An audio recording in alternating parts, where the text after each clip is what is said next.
The following podcast has been rated R. You've been warned. Hello, and welcome to our humble little podcast. We like to call this little shindig Snippets, right here on Atlantis After Dark.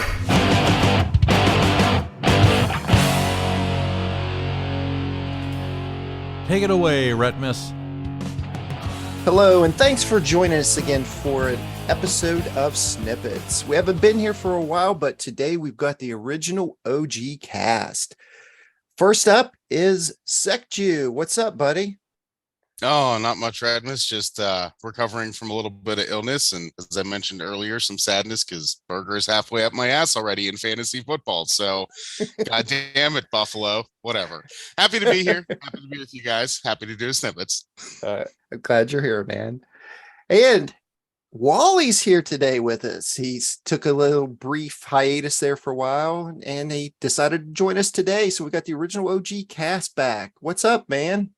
Not much. I'm glad to be here. It's 75 and sunny, so all's good. Oh, great. Great to have you here. So today I thought we would just, throw out a whole slew of different things in Snippets today, because, in Snippets we cover everything that we don't really get to talk about that much on the normal podcast. So we can just throw out a little bit of entertainment and spur some conversation, in the DC community. So I thought today we would start off with the whole WB Discovery merger, with Zaslav, taking control and just totally dominating every decision that has already been made or going to be made, and his plan and everything. So, we could start off with like all the cancellations, that has been done so far. Scrapping a whole entire movie that is already pretty much done, as far as I've heard, that it's complete one, and they've already viewed it for, a lot of screenings and stuff that are out there, and they scrap Batgirl. Any thoughts? I have some thoughts on that. At first it seemed like, oh my God, this guy's going to take a sledgehammer to everything they've been working on in the past few years. And, I don't know, there's positive and negative feelings about that, because look at some of the things that have come out in the past few years. We've had some really good stuff. Like, I love James Gunn's Suicide Squad. I thought that was great. I was a big fan of the Shazam movie. Aquaman, I still don't understand why it was as popular as it was, but I'm not gonna beat my chest. It wasn't that bad. It was a fun movie. Don't get me wrong, it was a fun movie. I just don't understand how it's $1 billion movie. That's all I'm saying. Not saying it's bad. Just like, how did that thing make $1 billion? Maybe it was because it was Jason Momoa and all the women like Jason Momoa. So we got the women crew as well this time. Yeah, could be.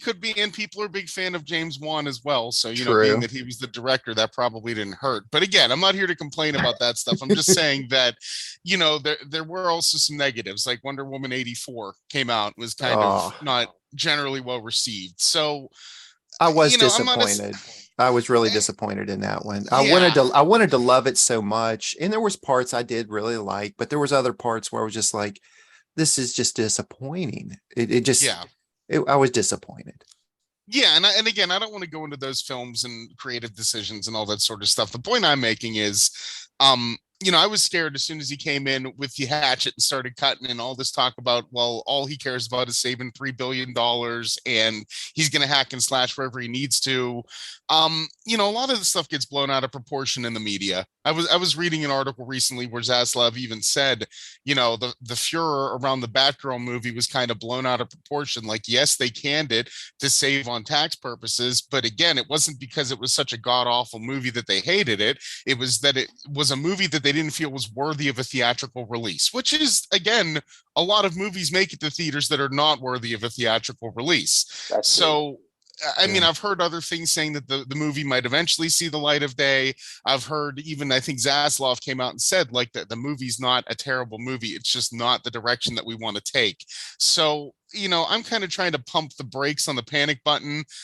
There's a million rumors flying all over the place out there about, what direction the DC universe is going to take moving forward, about, Snyderverse fans pushing to restore that timeline, and, people wanting to continue with the solo stories versus having an interconnected universe. And frankly, I think DC can do both. I mean, I think that's the beauty of the multiverse in a nutshell, is you can have this mainstream continuity that, yes, we're going to follow, and hopefully it leads to like interactions of the Justice League or the Justice Society or whatever. Yes, we're going to get to see the Justice Society soon, which is great. And I'm sure we're going to talk about that in a minute. But but it's just, I'm trying to not panic as much. I know that the guy is known for being a money guy versus a creativity guy as far as Zaslav's concerned, but I'm just going to pump the brakes. I'm going to see Black Adam in theaters.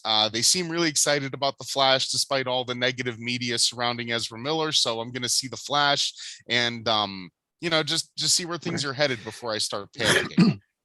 Well, speaking of how the media blows things up, a lot of stuff about Ezra Miller that, like I've been doing a little bit of research and stuff, the best I can. Of course, everything we get is hearsay. So we can take everything with a grain of salt because we don't know the true story unless we're part of it, right? Right. But like they were saying this, he did this bad thing, and then he did this one, and to top it all off, now he did this. And there was like the burglary charge was like the last thing that he got charged for. And then there was one guy that did like deep diving into like the actual criminal charge, like what actually happened. He was at his mother's home, and her mother had a guest over that brought like a 6-pack of beer or something over. And he went downstairs and saw the 6-pack of beer, and Ezra Miller took the beer, took it upstairs and drank it. And the one guy said, "You stole my beer. I'm calling the cops." And that was the burglary charge. So, of course, the media blows it out of proportion. Now, Ezra Miller charged with burglary, and then everybody's like, man, he's going on this downward slope. And, it just, everybody's got to remember when we hear stuff, it's not always as bad as it seems because they want those ratings. They blow stuff up to draw people in. So don't judge people until you actually truly know the facts. Then judge the people, because everything is hearsay. We don't know it's true. And I don't know if that's 100% true, but that's what was reported from supposedly a reliable source. But like I said, everything's taken with a grain of salt. So, the movie itself is going to be great. You can hate the guy in real life, but if he does a spectacular performance on screen, that's all I care about. His personal life's his business. So that's why I'm not judging anybody too harshly.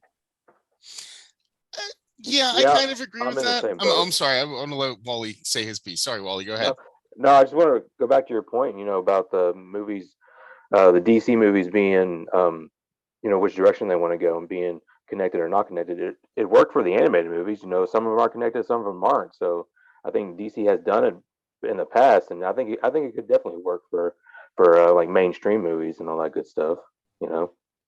Yeah, there's no reason that there can't be multiple versions of Batman existing at the same time. Like, let Robert Pattinson and Matt Reeves do their own Batman trilogy, and at the same time, you can still have. I mean, apparently Ben Affleck's Batman is coming back, so apparently you're going to have that anyway. Yeah. So just roll with it. Who cares? Well, Henry Cavill talks of I read somewhere they've kind of spurned back up where he wants to do Superman. They just can't agree on which direction they want to go. But if he's game for it, DC needs to jump on that. Yeah, we can talk about that here in just a second as well. But I mean, overall, I like the idea of multiverse stuff because that just means we get more content. We get different versions of the stories. I mean, it doesn't matter who the actor is, as long as they do a good job in the role. I could care less who's playing it. Right. Agree. Exactly. But back to the Superman stuff. There's lots of rumors out there. I mean, there has been test screens of Black Adam, and at the end of Black Adam, Superman appears as a post-credit screen. We think that's a rumor, isn't it? No, it's been confirmed. Oh, really? That was a confirmed one, I think, a couple weeks ago. But they blurred his face out. Face out. Okay, so that leaves room to actually insert the real Henry Cavill into the movie, but they blurred it out because they didn't want people going out there saying, "Yeah, Henry Cavill's back." They're like, "Well, Superman's there, but it's not Henry Cavill. We don't know who it's going to be." Didn't they confirm that he was the one that tested it, and they also confirmed that he had like a suit fitting out at one of the studios or something too? I swear I read. Yeah, but again, we got to go by hearsay. We don't know, but by the people that have seen the test screening, there is a snippet at the end with a Superman with a blurred out or dark image in the background. So he is in the film at the end, but they did it so they would not spoil the surprise that yes, Henry Cavill's coming back. Now there's been reports everywhere that he's signed a new deal. He is going to be our Superman. He already did filming in August for this movie, but they didn't want it to leak out that he was the actual character.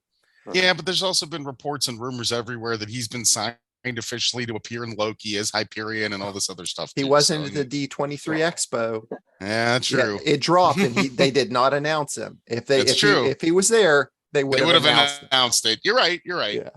So I really, really think he's going to be Superman again. And I have my fingers crossed. I mean, we only have a month and a half-ish. Month and a half till Black Adam. Yeah. Yeah. So, I'm going to be there opening day, of course, because I love Dr. Fate. Fate. I mean, Black Adam movie, all the characters. I'm going to see all the characters. Well, I was going to say maybe Wally too. You're a JSA guy, right? Are you going to be I there? am. Oh yeah. Day? Yeah. I'll be there opening day. Definitely. Awesome. Probably won't see Stripe, but it's okay.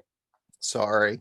They got to work up to it. At least you got Stripe already. I mean, they have the new Stargirl season on, so Stripe is represented. That's true. Very true. True. Yeah. And I actually think that, did you actually see where they made it's like a life-size model of that Stripe? It's not all CGI. So like there's pictures on the internet where they actually have it to where they actually constructed like a fake character for him to like work on and tinker with in the shops. So that's not CGI. It's a real life size. Yeah. I did see something about that. I thought that's that was cool. That would be so cool. Like when the show actually ended, I'd be like, I want that in my backyard. Yeah. I just thought it was really cool. Okay, let's cover a couple things before we go into like the newer stuff that like Black Adam and stuff like that. The end of the Arrowverse, it's coming upon us. It's soon, and Flash is going to be wrapping it up, and that's officially the end. There's no more. and we talked about that it was a little bit weird because whenever they introduced Superman and Lois, it was kind of presumed that it would be part of the Arrowverse, and they kind of set it up in a lot of ways to make it part of the Arrowverse. But then last season, they confirmed that it was not part of the Arrowverse.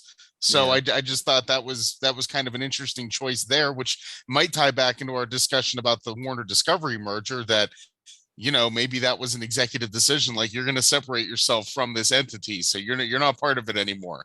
So I don't know, but Flash is the last man standing, and he's not going to be standing too much longer. Well, let's face it. I mean, the Arrowverse wasn't doing all that great anyway. That's probably why Superman and Lois showrunners like, you know what? Let's divert a little bit. Oh, right, exactly. Well, I think once you saw like Batwoman kind of never really caught any wind in its sails, and when Black Lightning ended earlier than any of the other CW shows really, other than Batwoman at this point. So I think once the network saw that those shows really didn't have the legs to keep going, like Supergirl, The Flash, and Arrow did, and Legends of Tomorrow, of course, can't forget them either. I think they saw the writing on the wall. And it's weird because I think, isn't there still like a Gotham-based project that's supposed to be coming out that Gotham Knights? Yeah, so it's weird because isn't that supposed to be set within that universe? Or are we thinking maybe that's going to be its own separate thing now? I think it's all separate because if you look, it's all the characters in it are like very loosely tied to everybody.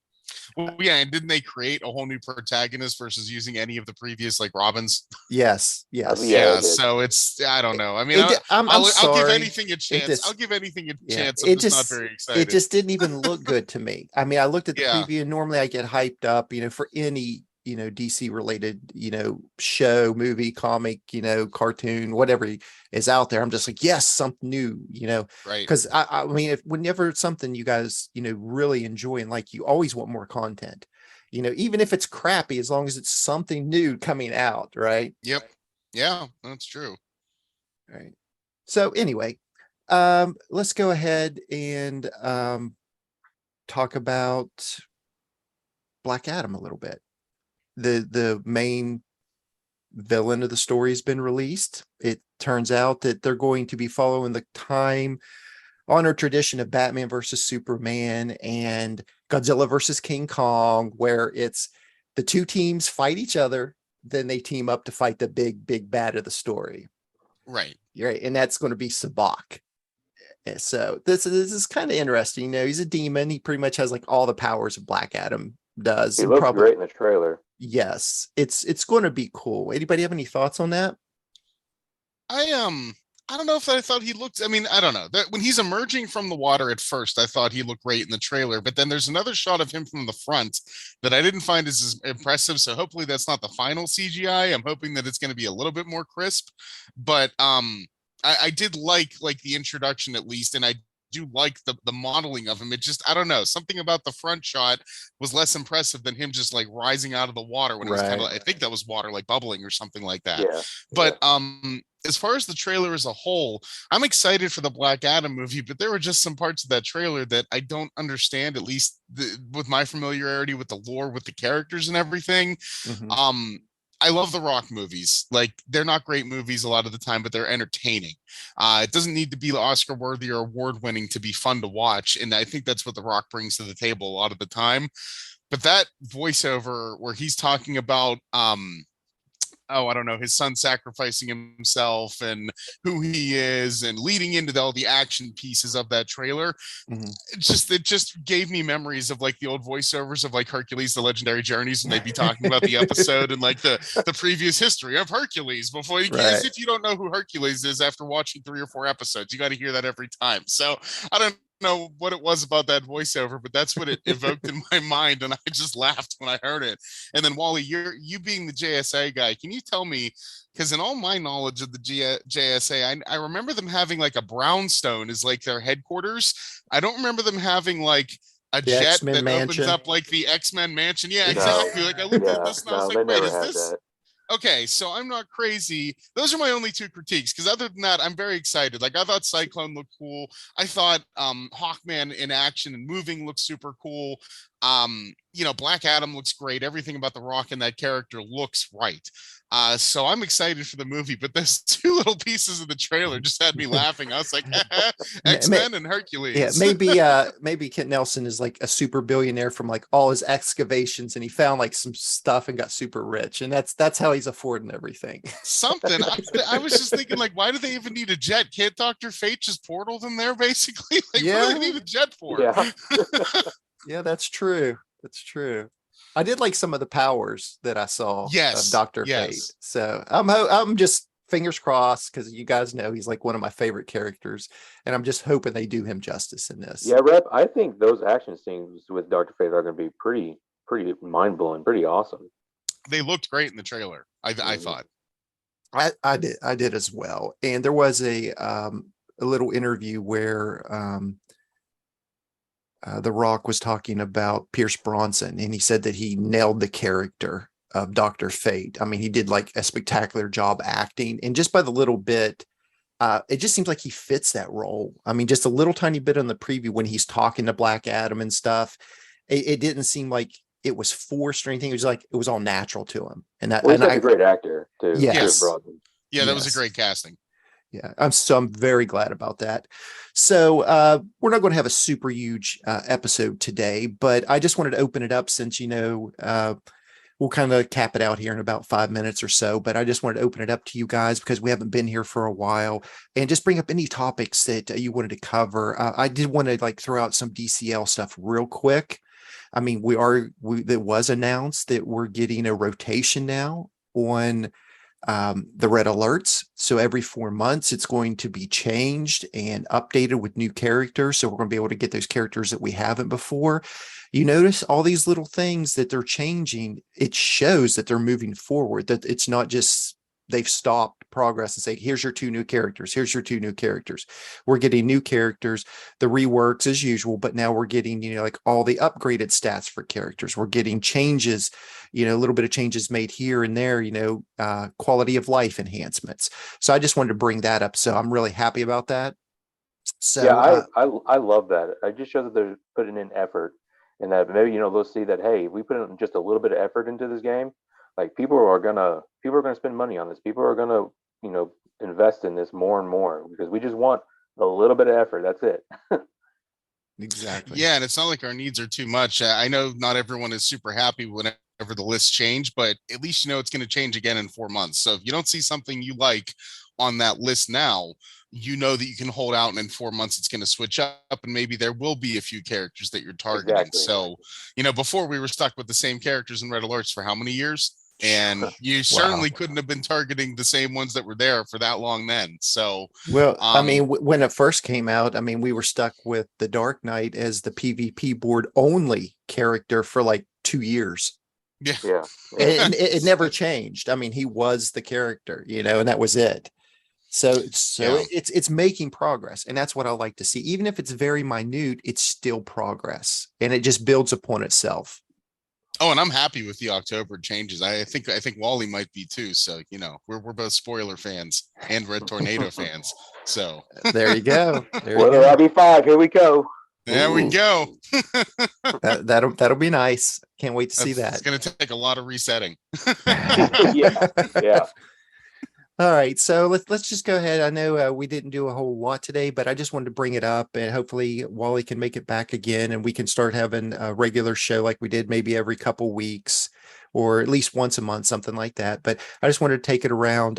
We'll go ahead and start with you, Wally, since you haven't been here for a while. Anything news-wise you want to bring up, or just a shout out about anything? Floor's yours, buddy. Oh man, Putting you on the spot. Yeah. I don't really have anything right now, unfortunately. Lift something heavy today, guys. Do that. Okay, sounds good. How about you, Sekju?